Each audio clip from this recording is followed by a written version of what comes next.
All right, let's talk about 2 foot jumping versus 1 foot jumping, kind of the characteristics of both jump strategies, what makes them different from one another, and how to maybe train for each one. So let's talk about 2 foot jumping characteristics first. This is where you kind of see that those power athlete archetypes. This is where they thrive. So think about guys that maybe wider shoulders, wider pelvis. Guys like Nate Robinson here is a good example. He was a really good 2 foot jumper in the NBA. Guys that use a lot more force in their jumps are usually 2 foot jumpers. This is because they have longer ground contact times. 2 foot jumping, your feet are on the ground for longer, so it's more of a muscle-driven jump strategy. This is probably where you'll see more carryover from things like increasing your maximal strength in the squat and the deadlift. So if you increase your squat numbers, for example, maybe your 2 foot jump increases. Well, that's a lot more common in these 2 foot jumpers. Then the legs also act differently in the 2 foot jump.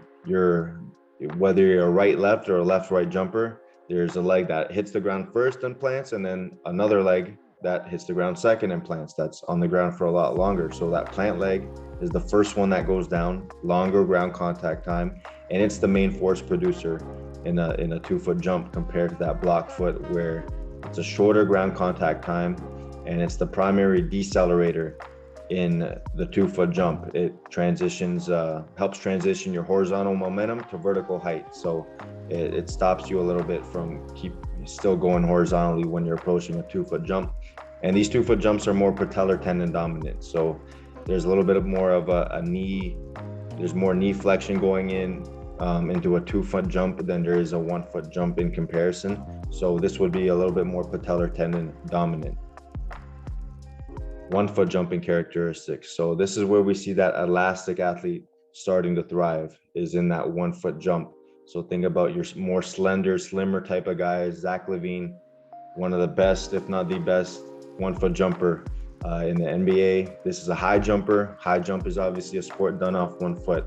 You're jumping off 1 foot, and those guys are very slim and slender when we're looking at their build. So that's usually how these types of athletes are built. And obviously there are exceptions to the rule. We're making generalizations here. So elastic athletes usually slimmer. Those powerful 2 foot jumpers are usually a little bit broader as well.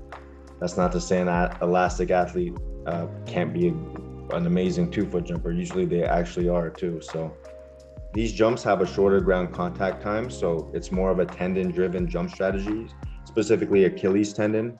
It's able to kind of use that elastic energy in this type of jump strategy compared to a 2 foot jump.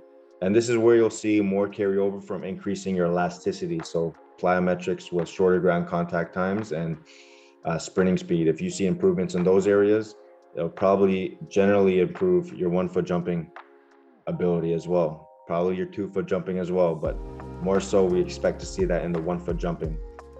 And these are more Achilles tendon dominant, like we talked about. Not much of a knee bend at all when you're 1 foot jumping. So that Achilles plays an even larger role. This is the ground contact spectrum that I kind of made. So I put a bunch of different types of jumps and looked at their ground contact times and placed them on this little neat spectrum. So the standing vertical jump is on the very left. So the longest ground contact time that we're looking at here. So from the time that you start moving your way down in a standing vertical jump to the time you get off the ground, usually about half a second. So 500 milliseconds. So a very long ground contact time. If you improve your standing vertical jump, I don't necessarily expect to see someone improve their 1 foot jump, for example, but it is closer to the 2 foot jump. So maybe it'll improve that as well. Standing vertical jump is even performed well by guys that are just really strong and can't jump when they start approaching some speed. So power lifters, if they're really strong in the squat and the deadlift, they probably aren't bad standing vertical jumpers, but when they perform a jump that has any type of speed, like a running 2 foot approach jump, or especially a running 1 foot jump, they're probably gonna fall apart in that case. So moving down the spectrum, a walking 2 foot approach jump. So again, a 2 foot jump, but you're just approaching it very slow. You're walking into it pretty much. So it'll just be a little bit of a longer ground contact time compared to a running 2 foot approach jump. You're just getting into it with a little bit more speed. So you'll be on the ground for a little bit less. Going over to the 6 to 24 inch depth jump. So this has kind of a longer range here, 200 to 350 milliseconds.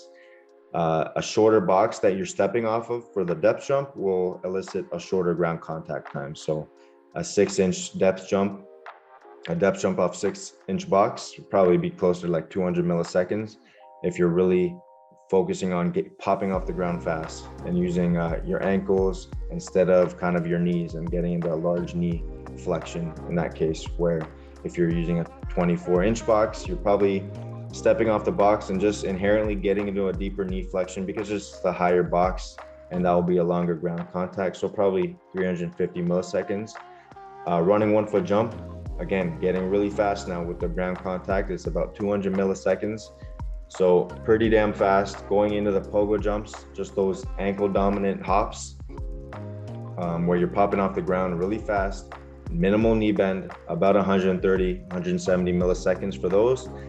And then we have sprinting, probably the fastest ground contact known to man.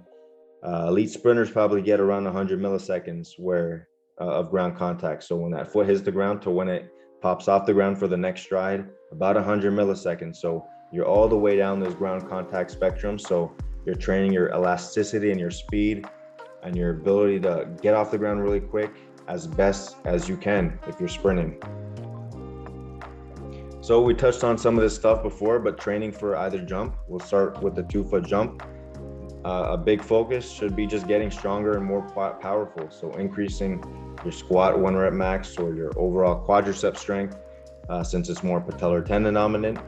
Your rate of force development in loaded movements. So maybe some Olympic lifts and their derivatives. So maybe a loaded jump, a trap bar jump, stuff like that with some weight on it.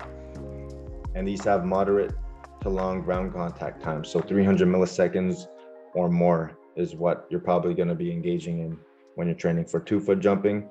The key mechanics to focus on in this is a longer penultimate step. So that foot that kind of launches you into your right-left plant or your left-right plant, that's the penultimate step. So having one that is longer usually translates to better jumping ability.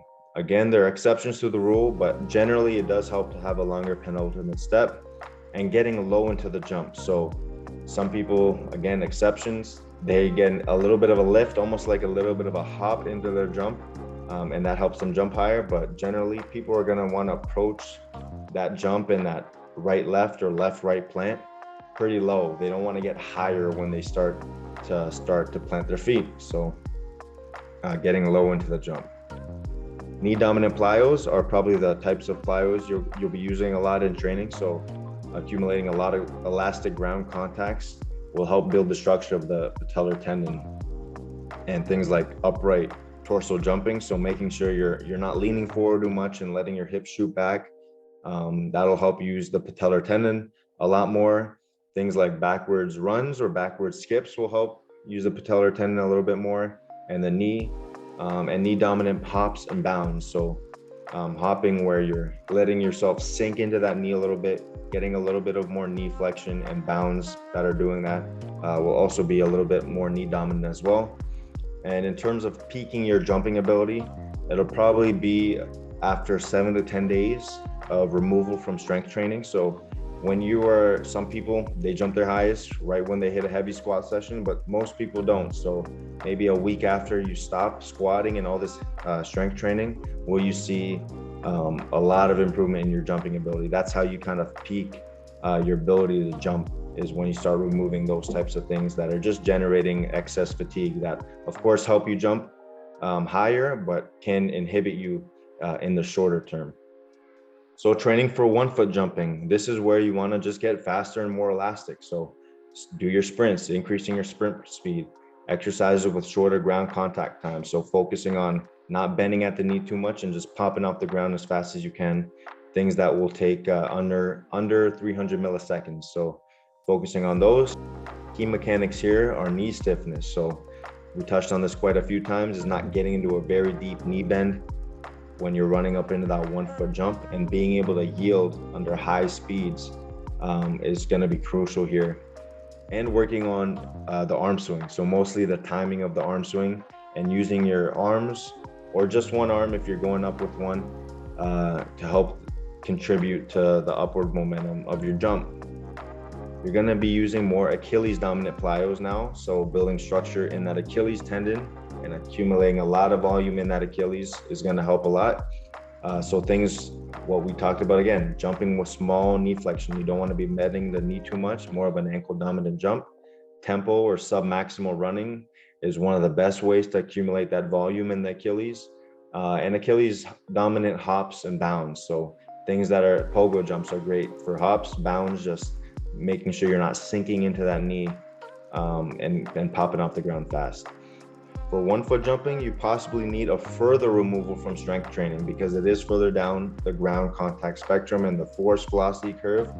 It's more based on speed. So maybe you got to even wait 14 days or more when your jumping ability is peaked for 1 foot jumping, compared to 2 foot jumping, maybe 7 to 10 days would peak your jumping ability. You might have to do that for even longer for 1 foot jumping.